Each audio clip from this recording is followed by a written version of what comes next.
Makinis, manipis, minsan, madungis, pero masarap. Mwah! Ikis. Sexy time na. Sexy Megan!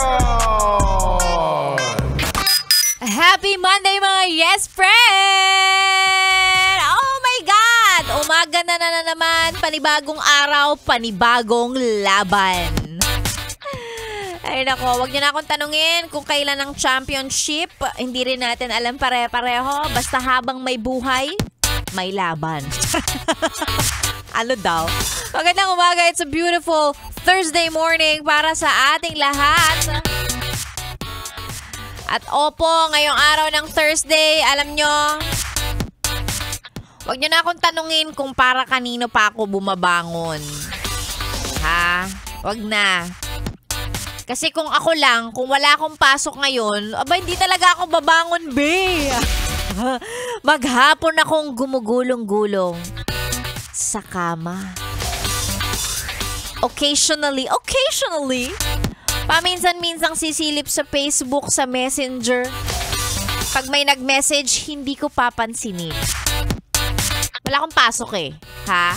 Bigay nyo na sa akin. Diba? Ganon. Tapos, check ng Facebook, konting scroll.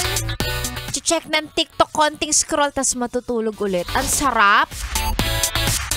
Malamang ganyan ang experience, no? Nung iba na walang pasok ngayong araw na to because it's a holiday sa mga taga Metro Manila dahil ngayong araw na to pinagdiriwang natin ang pista ng Nazareno. Sa mga oras na ito, ayan, yung mga namamanata, no?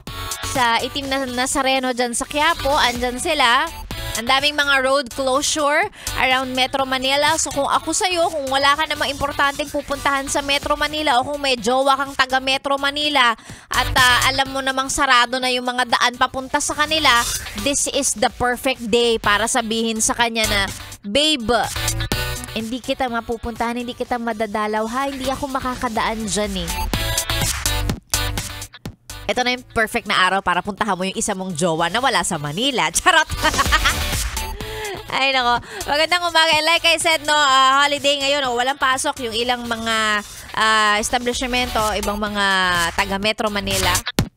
Sana all na lang tayong mga nasa labas ng Maynila. Aba hoy! Ang haba na nung nakaraang holiday. Gusto mo pa mag-holiday ulit? Kung di ako nagkakamali, ang next na holiday natin, January 29, kasi Chinese New Year yun. Oh, diba? Oh, alam mo na.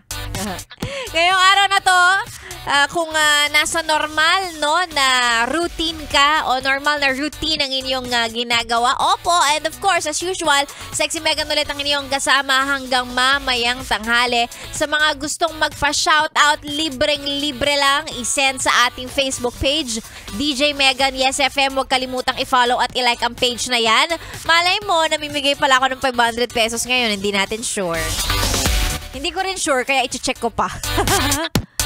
Sexy Megan po ang niyong kasama tuloy-tuloy hanggang mamayang tanghali. Dito lang syempre sa stasyong masarap pakinggan. Kaya naman, number 1 yan. Tara, magna number 1. This is 101.1.